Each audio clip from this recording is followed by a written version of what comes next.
Welcome to Around the Empire. I'm your host, Joanne Leon. Around the Empire podcast is listener-supported independent media. Please pitch in if you can, patreon.com/aroundtheempire or paypal.me/aroundtheempirepod. Also, please like, share, and subscribe for my YouTube channel, youtube.com/aroundtheempire. Hunter DeRensis joins us today.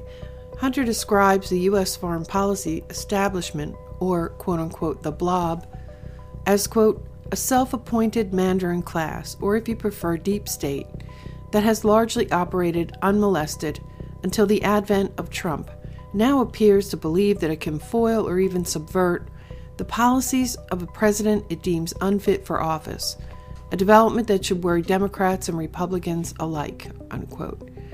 We talk about William Taylor, an old Cold Warrior member of the Blob, and we discuss how they are driving the impeachment effort.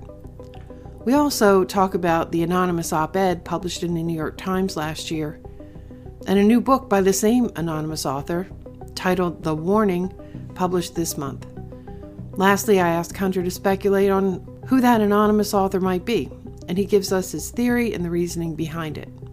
Hunter DeRensis is a foreign policy reporter for the National Interest and a contributor to the American Conservative and the Libertarian Institute. We recorded this on October 28th, 2019.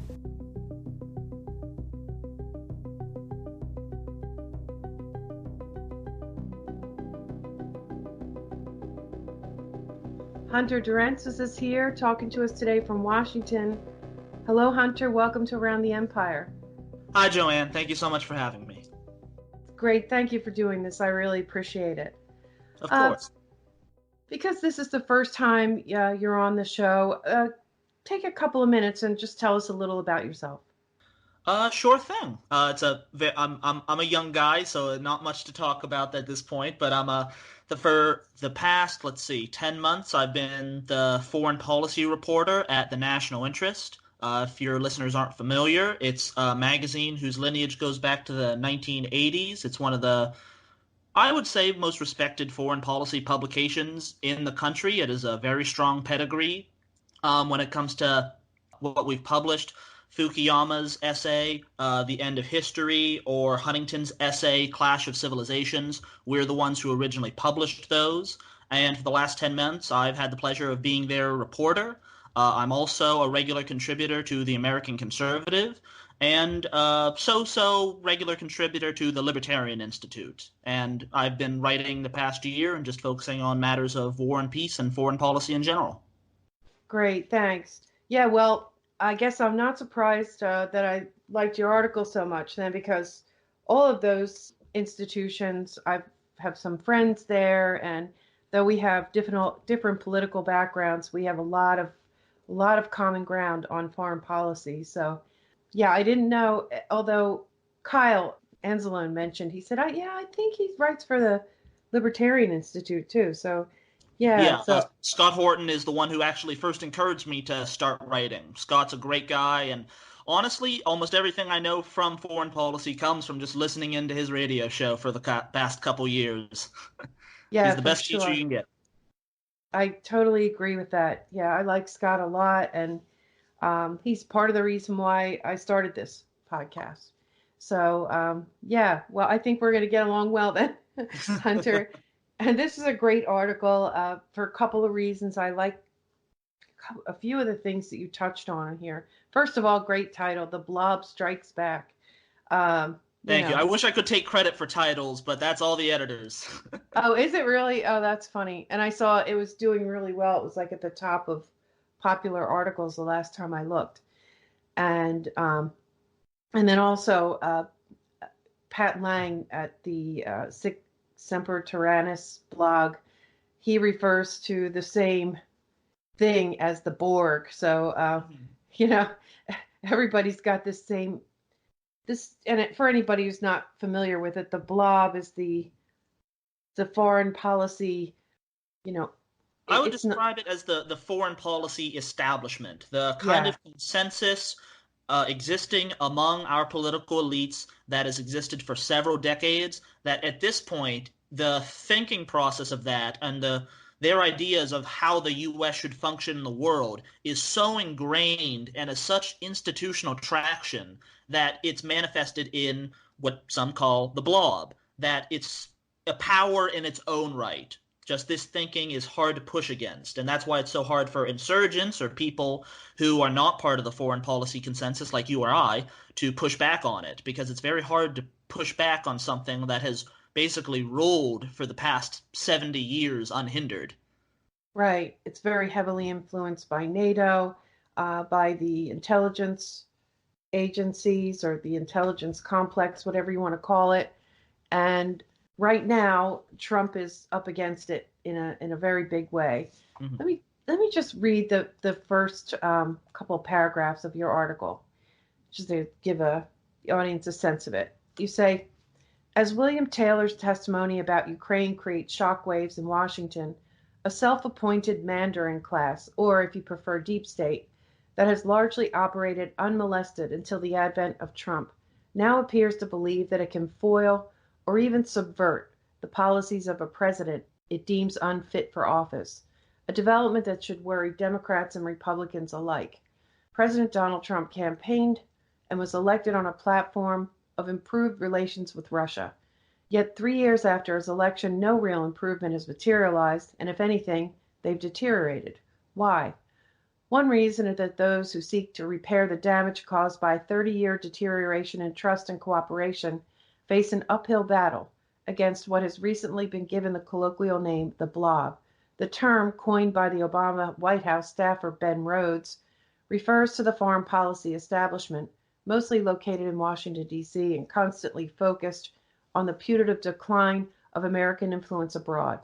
It has been distinguished by its unwillingness or inability to reconsider or reprioritize national interests that were first defined after World War II and then continued by and large on autopilot after the end of the Cold War. Now Trump is taking a wrecking ball to this world order, but a self-appointed mandarin class, or if you prefer the deep state, oh, actually, I read the abstract by accident, or if you prefer the deep state, that has largely operated unmolested until the advent of Trump, now appears to believe that it can foil or even subvert the policies of a president it deems unfit for office, a development that should worry Democrats and Republicans alike. And so, we have seen this happening really from day one after Trump was elected. And, his supporters call this a coup. And to be honest, I can't really argue with that. It does look like a coup. And I'm glad that you pointed out that the whole thing about rapprochement with Russia seems to trigger a hysterical, crazy response. The foreign policy establishment that even after the fall of the Soviet Union, there was a lot of talk and there was a lot of action actually, in Russia no longer, the Soviet Union no longer existing, Russia no longer being the enemy, but they just continued to, even after a promise not to advance NATO any further east, they just continued all the way to the border of Russia. And during the 1990s, there was a campaign to really kind of loot the country in the shock therapy with the economics of it, the takeovers of some of their largest state assets. And it's just been a constant battle ever since then. And when Putin came into office and sort of pushed back on some of that corporate raiding is sort of what it was like, they seem to have never accepted that. And whatever, it wasn't really a regime change, but whatever it was that they were doing, just sort of becoming a dominating force in Russia, the goal that they had during the 90s and then had to pull back on in the 2000s, they don't seem to ever have given up on that. And that seems to be a factor. But you go on to talk about more in the article. But I'm glad that you did focus in on the whole thing with Russia. And it just, it's just, I don't understand the mindset, and I don't understand why the foreign policy establishment, why there are so many people in it that are so vehemently anti-Russia and causing, I think a big problems with our foreign policy, our war policy, and all of that. So, am I kind of on the right track here? Oh, certainly. And I think you pointed out the exact correct word, mindset. It is the mindset of these people that's the problem. It's what I emphasize at every point I can. The past 20 to 30 years, the wars we have fought, the policies we have chosen, have been entirely ideological choices.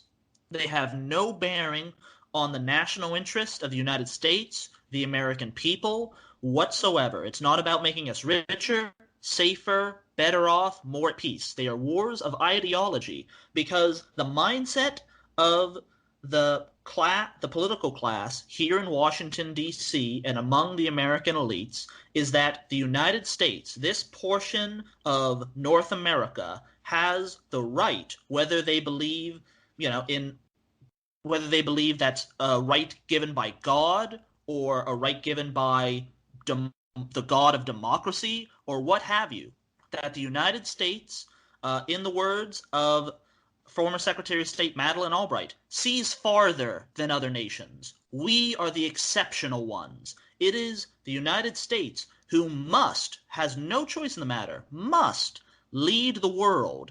And to do that, it must have a military monopoly on the entire planet. And that means enforcing hegemony. It means enforcing American empire. And any country that has the ability or the temerity to stand up to that empire must then be the enemy. It doesn't matter what their domestic policies are. It doesn't matter what they're doing in their own countries. It doesn't matter anything else. It's just, do they stand up against American power? Because that, in the eyes of our elites, is the ultimate crime. As you said, there was so much wasted potential in the 1990s. And there was a significant segment of elites who said, whoa, the Cold War is over. The reasons we had problems with Russia were ideological in themselves. Communism is gone, and the people in charge of Russia now are the ones who overthrew the communists. Why shouldn't we try to work with them? There were some aborted plans to try to add Russia to NATO. Those were abandoned by 1994, but they were discussed. And by 2000, you now have the complete entrenchment of the majority of the elites who said, no, forget the whole communism thing, forget Russia. This is our chance. There is now no opposing power in the world who can stop American might. Now it is America's chance to add its footprint and lead the world as we see fit. Because these people genuinely think they're doing a good thing. They believe in the idea of American exceptionalism, that we bring democracy, freedom, liberty, and prosperity to everywhere we touch. And if you point out the body bags that we've left behind in Iraq, Libya, Syria, Yemen, all over the world, they shrug their shoulders because it's all for the greater good of American empire. It's the thing that I try to emphasize whenever possible because I don't think enough people understand that these are wars of ideology. For instance, I think left-wing critics of our foreign policy consensus harp too much on economic reasons, for instance, that the Iraq war is primarily over oil. The Iraq war was completely a war of ideology. It was about American empire and believing that the United States has a central interest in the Middle East, however crazy that might seem. And I think it's important to realize how much our elites have led us astray by these wars of ideology, because this is an ideology not shared by the American people. Overwhelmingly, the American people, when given the opportunity, vote for candidates who say they want a less interventionist foreign policy. Whether that was the original George W. Bush we were presented in 2000, whether that's Obama in 2008, or whether that's Donald Trump in 2016. And poll after poll after poll, Americans say, oh, we don't want to keep intervening in Syria. We want to leave Afghanistan. Right. The Iraq war was a mistake. What are you talking about? What war in Yemen? And even recent polls over this summer, a majority of veterans from our Middle Eastern wars, a majority of the soldiers who fought in Afghanistan, who fought in Iraq, say we shouldn't have fought these wars. This was a mistake. Even the men on the ground are saying that. The American people have a complete consensus on this, at least 60% saying, no, come home, America. Come home. Let's rebuild our own country. But this is so far from the mindset of our elites because they have been infected with the sickness of this ideology, this belief in empire, this belief in their own righteousness, in their own ability to control the world as they see it. And the American people, frankly, are a lot more humble than that. And thank God for it. Yeah, I think it is a provable fact now that none of these policies are, they are all against the will of the American people. And as you said, that Pew Research poll that came out this summer was, you know, It's shocking. it is shocking because these are veterans, and it's the veterans and the general public are completely in sync. The numbers are almost the same.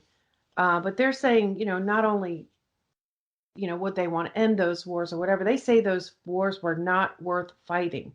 There's Hmm. really nothing stronger that you can say against a war than that. And because when they're doing that, they are also admitting, and I think this is one of the reasons why veterans might even be reluctant to say this, is because by saying that, they're saying that all the people who died in those wars died in vain. And that's a very difficult thing to say. And the fact that they did say it, it's just, frankly, it's kind of shocking that this same foreign policy elite refused to listen to it. They don't hear it. They don't listen to it at all.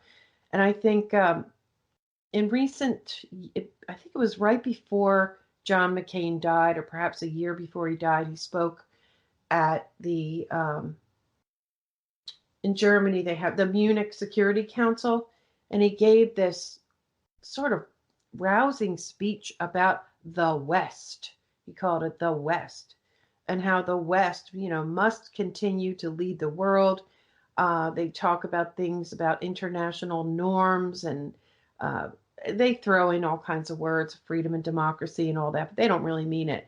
What they're talking about is dominance, and I think this is the same kind of ideology that you're talking about there. As far as the economic incentives, I do believe that they are closely intertwined with the dominance ideology, and you can see that in all of the profiteering that has happened, the privatization and profiteering in the business of war and intelligence has just completely ballooned out of control. And I think that the greed and the dominance, I think, are somehow intertwined. So I'm not a psychologist, so I can't explain it any deeper than that. But I don't disagree with anything that you said. Now, this guy William Taylor and this whole impeachment effort here. I mean, clearly the Mueller investigation was supposed to a transition into an impeachment, but it just completely flopped. And it looks to me like the Ukraine gate, or whatever you want to call it, the basis for this impeachment effort that's going on right now is it's just an effort to pick up the pieces and keep that Mueller uh, plan going, even though the Mueller investigation and the various things that were laid out in part two of the Mueller report, whatever 10 or 11 obstruction of justice things, that was the roadmap for impeachment. But because and it sort of like came to a head with Mueller's appearance himself, and they realized that the public was just never this project had failed. But their overall goal, they were not willing to give that up, and so this impeachment effort over the Ukraine quid pro quo, whatever, weak tea in my view, standard practice for foreign policy for most presidents and others. But it's an excuse to continue on this effort to get rid of this guy for the reasons that you have laid out. Now, Taylor himself, he's now uh, he's the ambassador in waiting, I think, basically. Trump had no idea who the guy was. He got rid of the previous ambassador because he had found out that there were efforts to spy on his campaign and to undermine his campaign during 2016 involved some things that happened in Ukraine. There was a whistleblower. This ambassador, actually, it was the ambassador right before her, had participated in it, but this ambassador had helped allegedly to prevent that information from getting to Washington. There were actually people in Ukraine who were saying, hey, the DNC and this Alexandra Chalupa woman, they worked on the dossier. They worked to get information on Manafort that would, damage the Trump campaign and get rid of Manafort, so on and so forth. So Trump got rid of the ambassador and brought this guy in. But he is a previous ambassador under Bush from 2006 to 2009. He also has ties to the Atlantic Council, I don't know if you saw this yet, Hunter, but there are people digging up information about the guy. Max Blumenthal has some stuff about the Atlantic Council, NATO's think tank in Washington, and how it has a lucrative relationship with that Burisma group, the gas company that Hunter Biden was sitting on the board of. But also Taylor, he was an election observer. Not surprising because he has a lot of expertise in Ukraine. He's done work in and around Ukraine for a lot of years now. But he has ties to these institutes like this National Democratic Institute and the what's the name of it? It's a U.S. Ukraine Business Council. That's where the Atlantic Council ties come in, and Burisma funding. There's some George Soros in there. There's some USAID. There's some State Department. So this guy is, it looks to me, very much part of the Blob himself. I guess he's the guy who's providing the primary evidence that this was a quid pro quo, that Trump was and Giuliani were trying to dig up dirt on their election opponent. That's the way that they're framing it. And it's possible they did. I mean, it kind of does look like a quid pro quo, but I think primarily what they were focused on was trying to find out what happened during the 2016 election. So anyway, enter this William Taylor guy. Let's talk about him and the role he's playing right now, which you write about in your article. So William Taylor is a product of what he seems. He is a member of the establishment. He has been in ambassadorial circles for decades of foreign service work. As you mentioned, ambassador to Ukraine under George W. Bush for 3 years, 06 to 09. And when Marie Yovanovitch, the former ambassador to Ukraine, was dismissed this spring, he was specifically requested by Secretary of State Mike Pompeo to return to the job. And he's currently the chargé d'affaires, which means he's the highest diplomat in Ukraine for the United States, but he's yet to be officially confirmed for it. So he currently holds that position, and he holds all of the ideological positions you'd expect of someone who's had the career he has. He is a firm believer in the U.S. alliance with Ukraine. He believes that the United States has a strong interest in Eastern Europe. He believes that Ukraine is under attack from Russia, and that it is imperative not only for Ukrainian security, but American security, that we provide lethal arms and diplomatic cover to the Ukrainian government. And I disagree with those points, and if you like, we can get into the details of why I believe he's wrong on those. But William Taylor, and the thing because the premise of the article is not so much focusing on the testimony itself he gives. I cover that in other parts of impeachment in separate articles. But the point of the article on the Blob was to really say, well, let's take this man's testimony, and everyone, even critics, say he's certainly a credible person. He's not a liar. But let's look and see, where is this testimony coming from? Right. Who are the people who are running our foreign policy, who are standing athwart Trump saying he's doing terrible things? Let's look at the source. And the source is members of the foreign policy establishment who have despised every foreign initiative Donald Trump has attempted since he took office. And I think it's important to understand the context for that and understand where these criticisms are coming from, because their hands are not clean. And in large part, it's people, not necessarily Taylor himself, but people who share his ideas who have gotten us into this horrible situation overseas to begin with. Right. And I was glad that you pointed out that the New York Times called him a model diplomat, and Yes. that it came from Stro Talbott, which is Bill Clinton's deputy secretary of state, roommate at Oxford, and he's a total Cold Warrior Yeah, the NATO primary guy. architect of a NATO expansion during the 1990s. Yeah, we don't have enough time to get into Stro Talbott, but that's a story in itself. That guy. Uh, and, I'll just leave it at this. He probably played a role in the whole Mueller attempted takedown of Trump to begin with. So, boy, did Trump make a mistake by appointing this Bill Taylor guy, and his lack of experience with who's who in Washington. It was really showing there. But let's get, with the time we have left, I want to hear more about this. Let's bring everyone's memory back to the New York Times anonymous op-ed right about a year ago. If you remember, one of the most memorable things from that article, apart the fact that it's shocking that a member of Trump's administration is writing an anonymous op-ed sort of against him, and the New York Times is publishing it.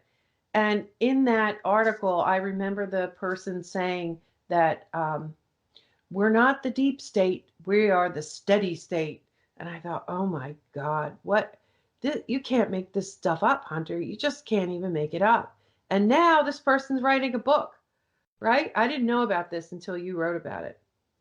Yes, and I covered the book in a follow-up article. It's called simply A Warning, and it says on the cover, by Anonymous. It'll be out next month. It's already #1 on Amazon from pre-sales. Oh, And it'll feature, actually, conversations straight from President Donald Trump, because apparently this anonymous author kept detailed notes during meetings with President Trump, and he's publishing them forthwith to include, because he says that people have a right to know what's going on before the next election.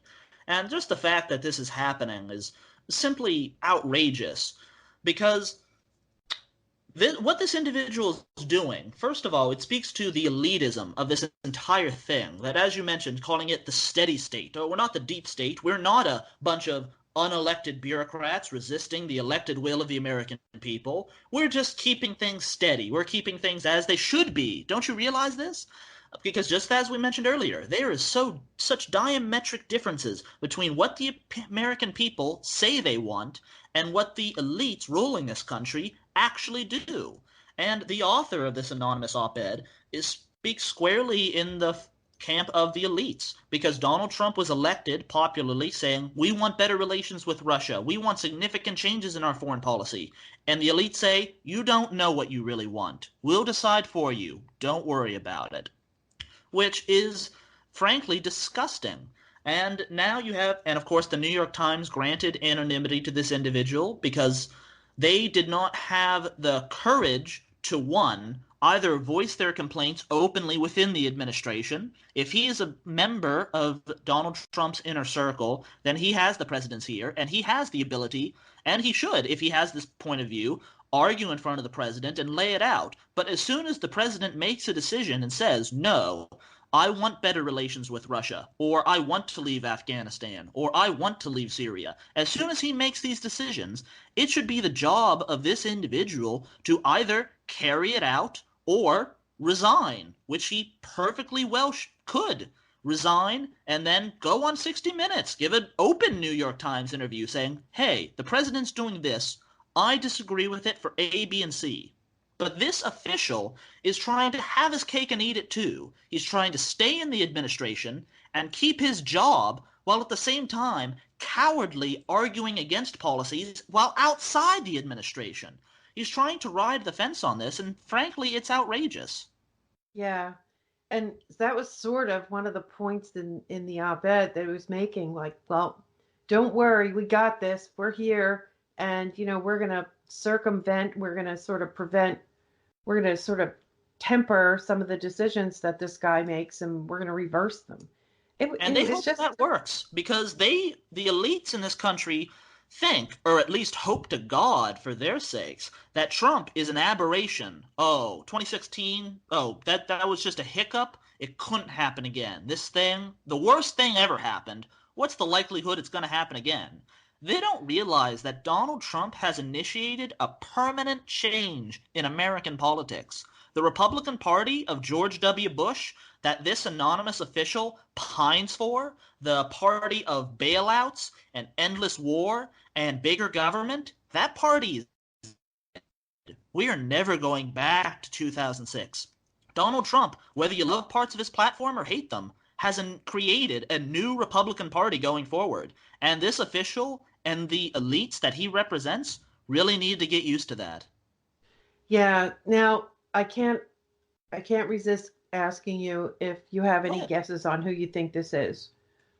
I do. I've thought this since the op-ed came out, and just to be very clear to listeners, this is complete speculation on my part. I have no evidence of this. There's nothing to support this that I have that's not just in the public view, and I have, colleagues who have different interpretations and disagree with me on this. But from the very beginning, I've just had the gut feeling that the official who wrote it is Dan Coats, former director of national intelligence, and before that, senator from Indiana. And I have several reasons for thinking that, mostly because I think one, it's the op-ed, the writer is only described as a upper level, official in the Trump administration. It's entirely possible that this is some nameless undersecretary of such and such or deputy secretary in the Justice Department that the American people are completely unfamiliar with. That's possible, but unlikely. I would like to think that the New York Times have enough credibility that they would refuse to provide anonymity for anyone less than a cabinet level official. And so my gut feeling is someone at cabinet level, not necessarily in the cabinet, but at least someone to that degree. Hmm. And Dan Coats, as Director of National Intelligence, is that kind of senior level official who, if he came forward to the Times, they would protect his identity. And Dan Coats, he's been in Republican politics and national politics for decades. The man is well into his 70s at this point, and I'm inclined to believe that the person who wrote this op-ed and is now writing this book, that they had to go into this with nothing to lose, that they have no hopes or wants of a future political career or a future in national politics, because we will eventually find out who wrote these things.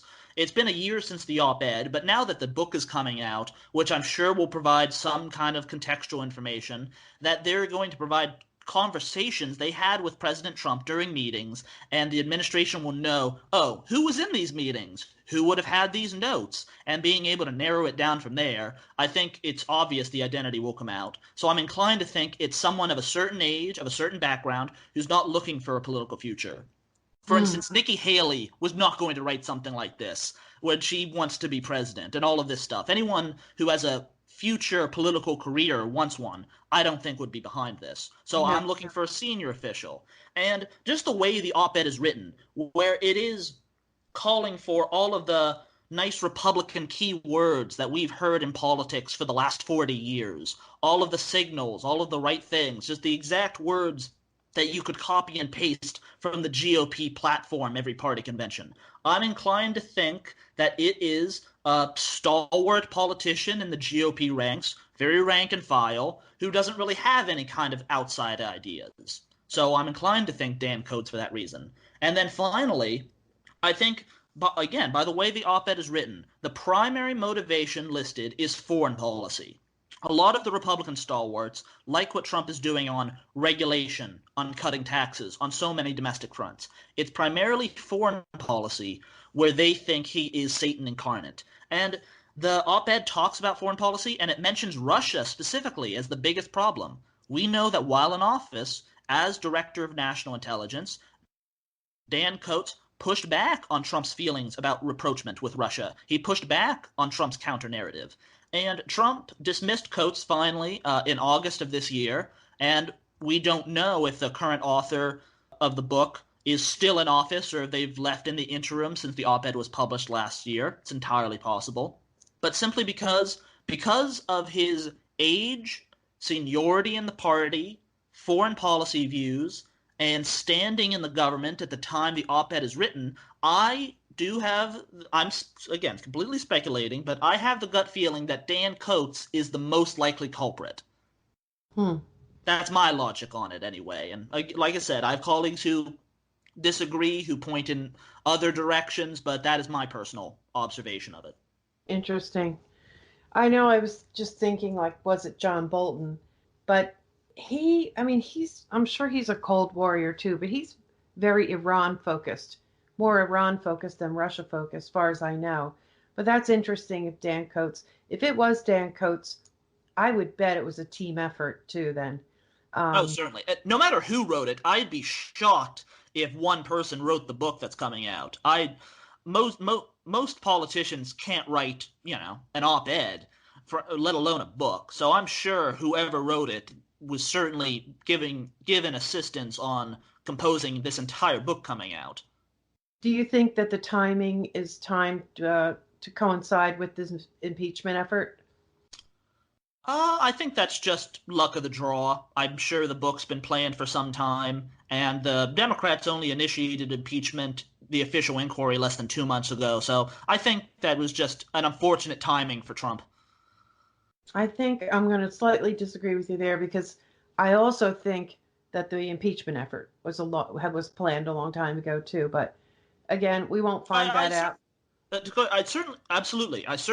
Like you said earlier in the conversation, they've been planning impeachment not only since the day he took office, but before he took office. I love recounting to people, pointing out that, back in November, December of 2016, after the election, but before the electors met to award the Electoral College for Trump, you have the Hillary Clinton campaign pushing Michael Morell, this neoconservative nut and former acting director of the CIA, saying, Morell should go and give top secret alleged information to the electors and tell them, Trump was elected because he's a Russian agent, and then they'll award it all to Hillary. This insane plan to steal the election after it already happened, and everyone just said, what are you talking about? We can't do that. But these were the kind of things that were being talked about before Trump was even elected, because they thought he was such a threat.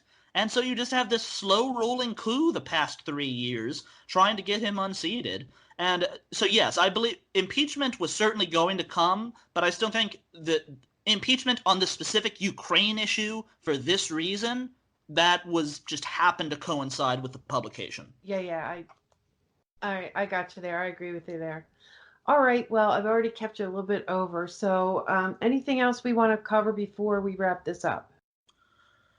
The thing I would most like for people to leave with, I assume that we come at politics from different angles. I consider myself, I like to say, a right-wing peacenik, and I assume you're a person coming from a leftist point of view. But the thing I want to leave to people with, there's no more important question than war and peace, and people who genuinely care about ending overseas violence and ending the American empire should be able to make common cause with anyone who's willing to unite on that issue. All of the others be damned. Because the only thing that matters is that our government is committing atrocities and we ought to be able to stop it. I 100% agree with you on that.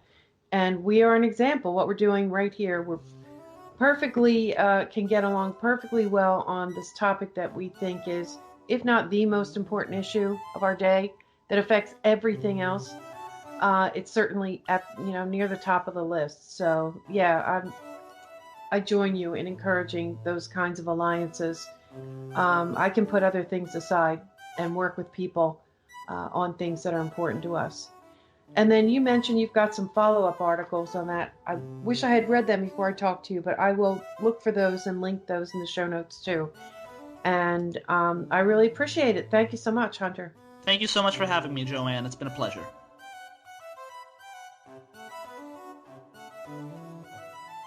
Thank you for listening. A special thanks to Hunter DeRensis. Follow Hunter on Twitter at Hunter DeRensis and find his work at the National Interest. Around the Empire podcast, independent media. Your support's really important. If you can, pitch in patreon.com/aroundtheempire or paypal.me/aroundtheempirepod. You can find the audio podcast in many places, many ways to listen to it. Find it on any mobile podcast app or on the website aroundtheempire.com, on Patreon, patreon.com/aroundtheempire, or on YouTube, youtube.com/aroundtheempire. And if you're listening on YouTube, don't forget to like, share, subscribe, leave some comments, send some feedback. Follow us on Twitter at Around the Empire, and we'll see you next time. Take care, everyone.